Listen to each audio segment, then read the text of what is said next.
Saya memilih Anies Baswedan itu bukan karena dia baik, bukan karena dia benar, tapi dia lebih benar dan dia lebih baik. Karena kalau dia baik dan benar itu, saya takutnya absolut. Karena tidak ada manusia yang absolut baik dan benarnya. Tetapi segala sesuatu itu harus in comparison. Jadi harus ada komparatif perspektifnya. Jadi karena calonnya itu kemungkinan insya Allah cuma 3, ya. 1 Anies Baswedan, 2 Ganjar Pranowo sesuai abjad ya, kemudian 3 Prabowo Subianto, maka saya memilih Anies Baswedan dengan alasan karena Anies rasanya lebih baik, lebih jujur, lebih takwa, lebih amanah, lebih sidik, lebih fatona, lebih tablik, lebih apa lagi? Fatona ya, cerdas, kemudian sidik, lurus, kemudian tablik menyampaikan, amanah, bisa dipercaya, trusted. Nah lebih ya, karena lebih itu artinya secara komparatif Anies lebih baik. Walaupun yang sono banyak duitnya, ya kan, banyak uangnya, tapi kita tetap memilih Anies Baswedan.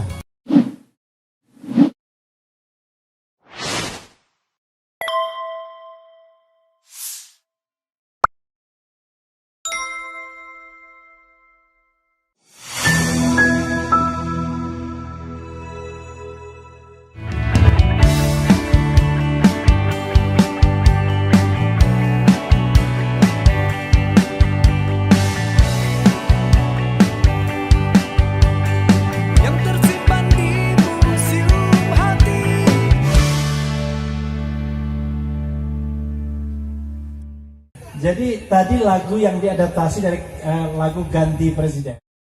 Jadi syairnya saya ubah untuk kepentingan Anies Baswedan. Karena awalnya kan Jokowi kan, salah satu syairnya itu, terima kasih Mr. Jokowi, 10 tahun zonder prestasi. Jadi orang kok terima kasih sama Jokowi, ujungnya zonder prestasi ya. Kalau orang tua tahu zonder itu apa ya, tahu ya. Tapi kalau anak muda nggak tahu zonder itu apa. Jadi saya sampai jam berapa disuruh ngomong di sini?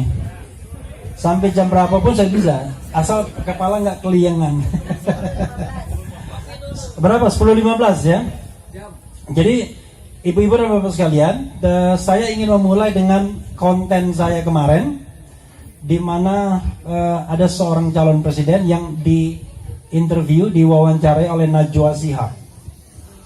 Dengan keyakinan penuh katanya dia yakin kalau 2024 akan menang ya. Jangan aminkan ya, jangan aminkan. Karena dia sudah belajar politik dari guru politiknya ya. Guru politik yang mengalahkan dia 2 kali. Saya bilang belajar apa? Belajar K titik-titik. Apakah belajar kepemimpinan, leadership, ataukah belajar kecurangan, ya kan? Kalau belajar kecurangan ya kita juga bisa menang ya. Oke, karena itulah saya kira ibu-ibu dan bapak sekalian, teman-teman di sini bukan untuk belajar kecurangan, tapi justru untuk mencegah kecurangan. Benar nggak ya? Jadi saya ingin memberikan satu alasan mengapa memilih Anies Baswedan. Saya pun punya preferensi. Saya katakan saya memilih Anies Baswedan itu bukan karena dia baik, ya, bukan karena dia benar, tapi dia lebih benar dan dia lebih baik. Ya.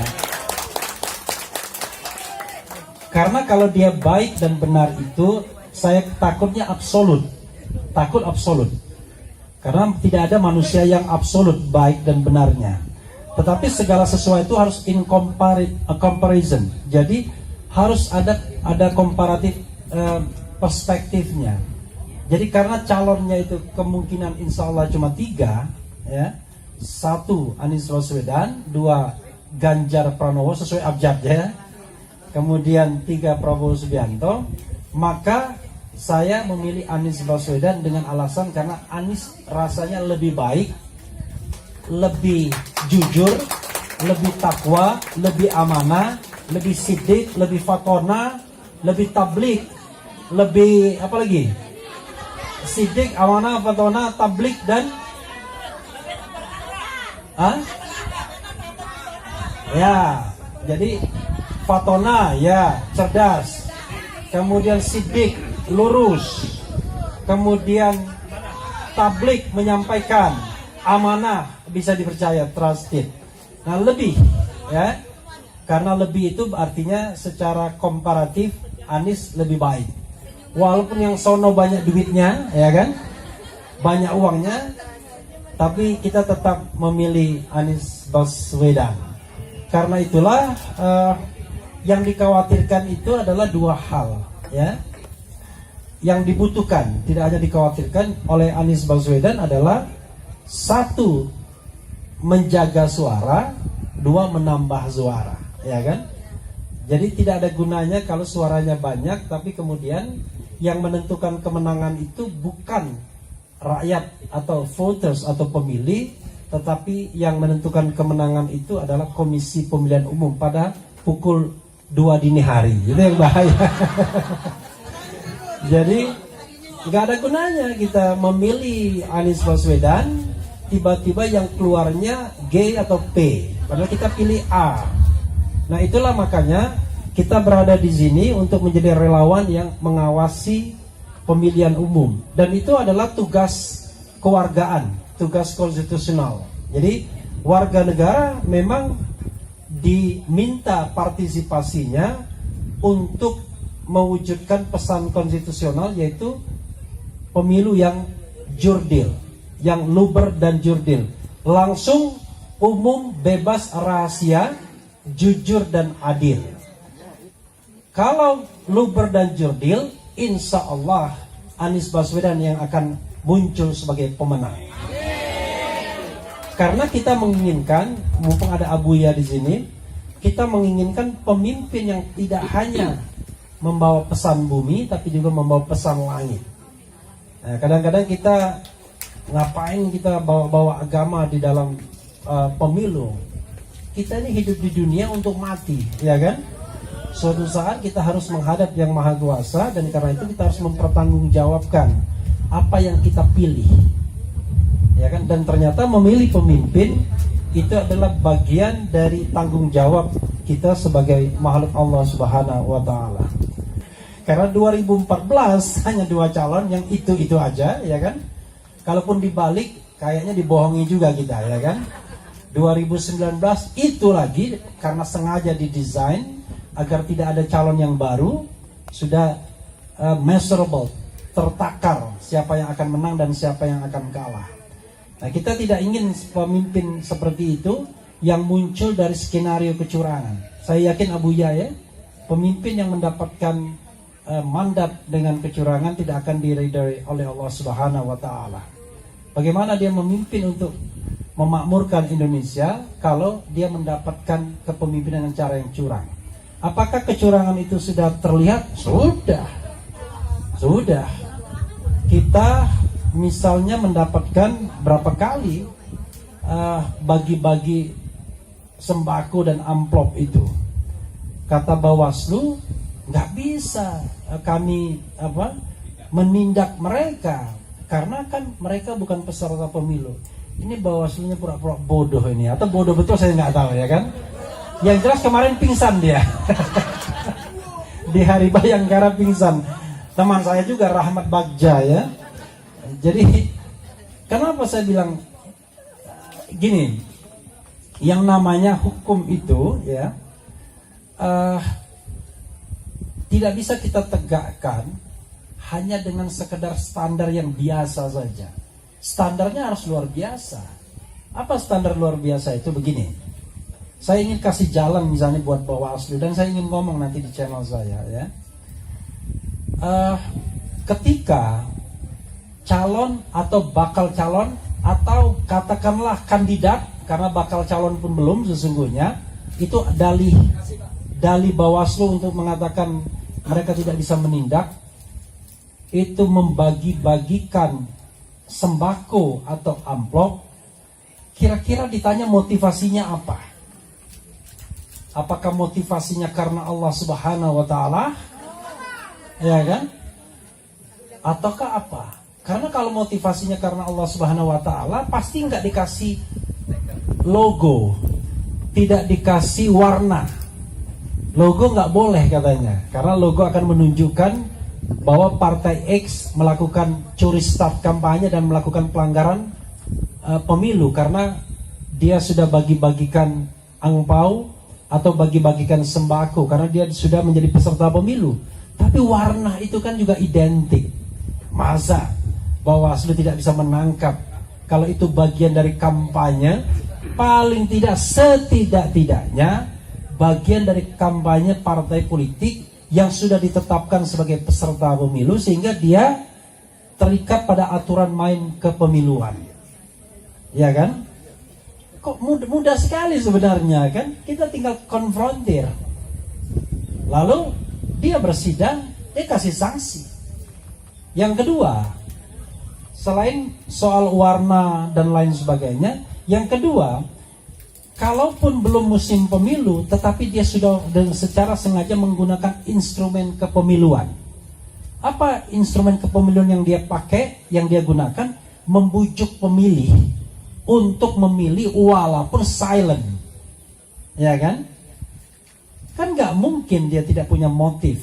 Saya kasih kepada pemilih, kepada masyarakat, walaupun saya tidak ngomong pilihlah saya, tapi kan itu kan kode, ya kan? No free lunch, tidak ada makan siang yang gratis dalam politik. Nah, kecurangan itu sudah terlihat.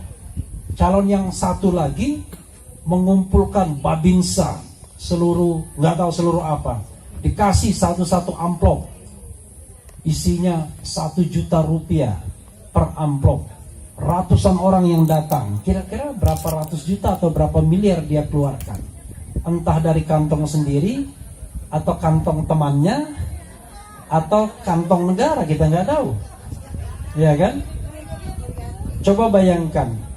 Lalu masyarakat yang diberikan itu merasa bahwa wah, inilah ratu adil, ya kan? Raja atau ratu yang sesungguhnya. Ini yang bahaya. Karena begini, kawan-kawan semua, ibu-ibu dan bapak sekalian, sobat RH sekalian, sobat RH. Masyarakat kita ini adalah masyarakat yang sebenarnya sangat pemaaf.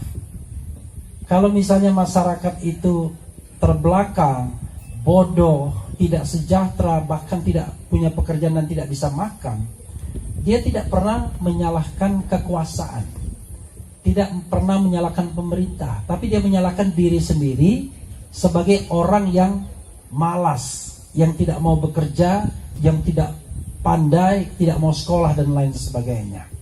Jarang melihat ini sebagai persoalan atau permasalahan struktural, bahwa kebodohan, keterbelakangan, kemiskinan itu bukan hanya disebabkan faktor internal, tapi juga faktor eksternal. Saya mau berhitung begini sebagai contoh ya. Instead of saya ngomong hukum tata negara, kita ngomong yang konkret. Sebagai contoh misalnya, alhamdulillah ya kan, dengan presiden yang katanya seperti Umar bin Khattab dan Abu Bakar As-Siddiq ini, ya kan? Ada yang pernah nyebut begitu, nauzubillah min zalik, ya kan? Utang pemerintah sekarang sudah melaju kencang, ya kan? Seperti kereta api cepat Jakarta-Bandung, ya kan? Itu dari 3.000 triliun masa pemerintahan SBY dengan sampai sekarang hampir ya 8.000 triliun, belum sampai tapi 7,7 sekian ribu triliun, dan diperkirakan pada masa akhir pemerintahan ini itu kira-kira 8.000 triliun. 8.000 triliun itu, ibu-ibu dan bapak-bapak sekalian, kalau dibagikan ke 270 juta rakyat Indonesia, maka alhamdulillah setiap kepala manusia Indonesia menanggung utang 29 sampai 30 juta rupiah per kepala. Innalillahi wa inna ilaihi rajiun, ya. Jadi seluruh rakyat Indonesia, kata malaikat Ridwan, tidak bisa masuk surga karena masih menanggung utang. Nanti begitu kita mengatakan ahli waris mengatakan kalau misalnya sang mayit ini masih ada utang, maka tidak ada yang sanggup membayarnya karena semua kita berutang. 29 sampai 30 juta.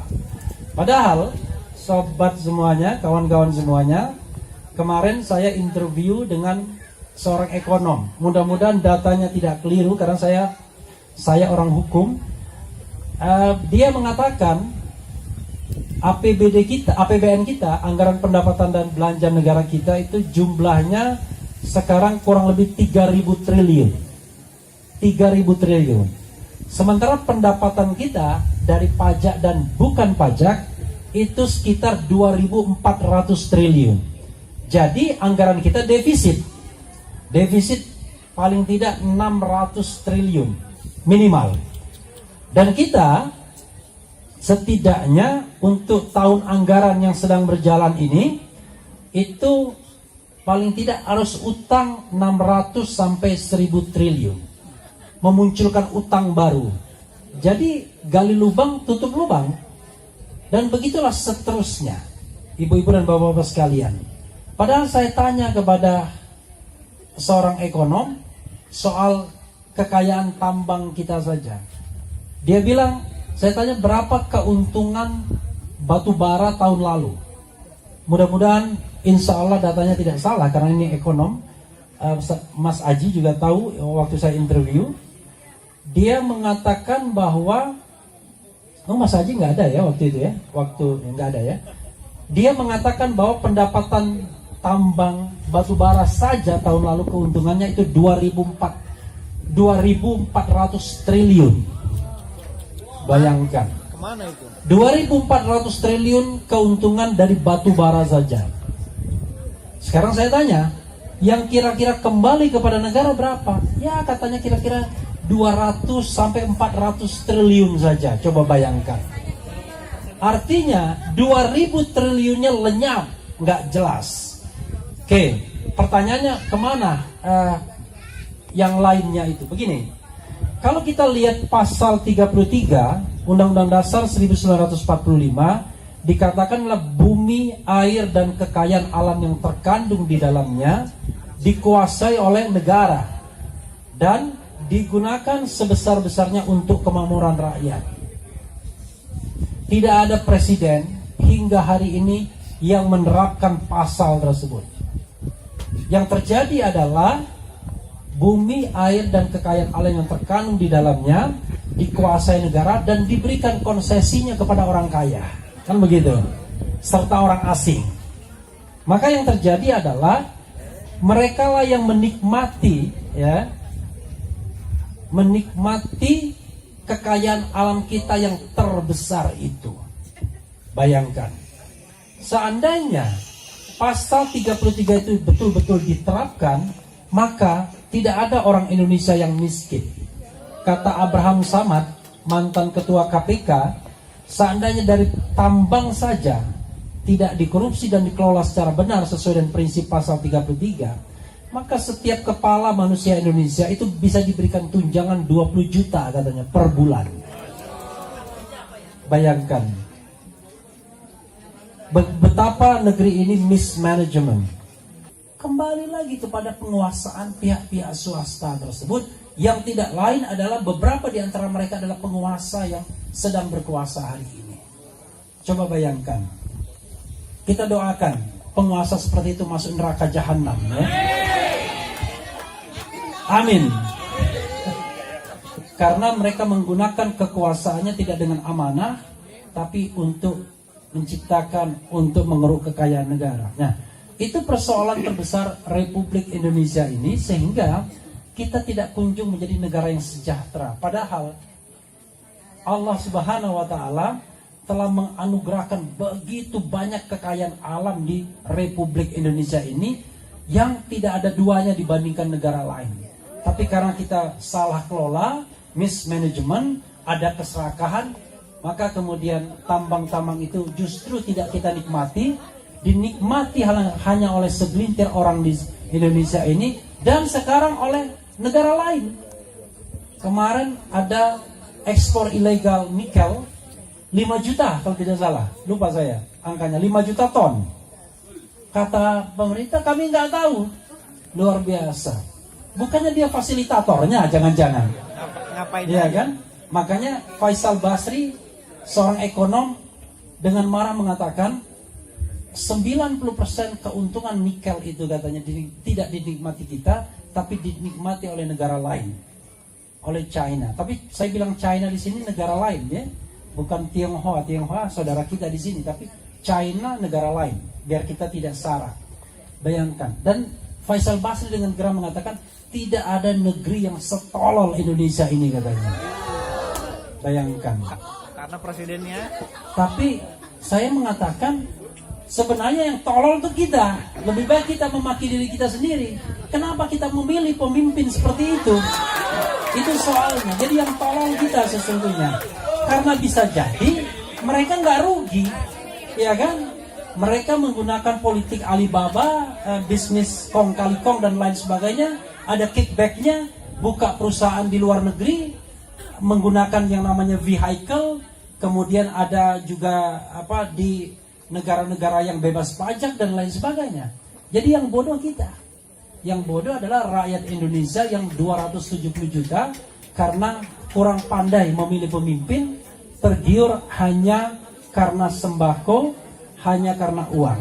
Karena itu ibu-ibu dan bapak-bapak sekalian, tugas kita adalah menjadi bagian dari sebuah proses yang mudah-mudahan diridhoi oleh Allah Subhanahu wa taala untuk menjadikan negara ini surga di bumi dengan memilih pemimpin yang lebih baik, lebih benar. Insya Allah Anies Baswedan. Wassalamualaikum warahmatullahi wabarakatuh.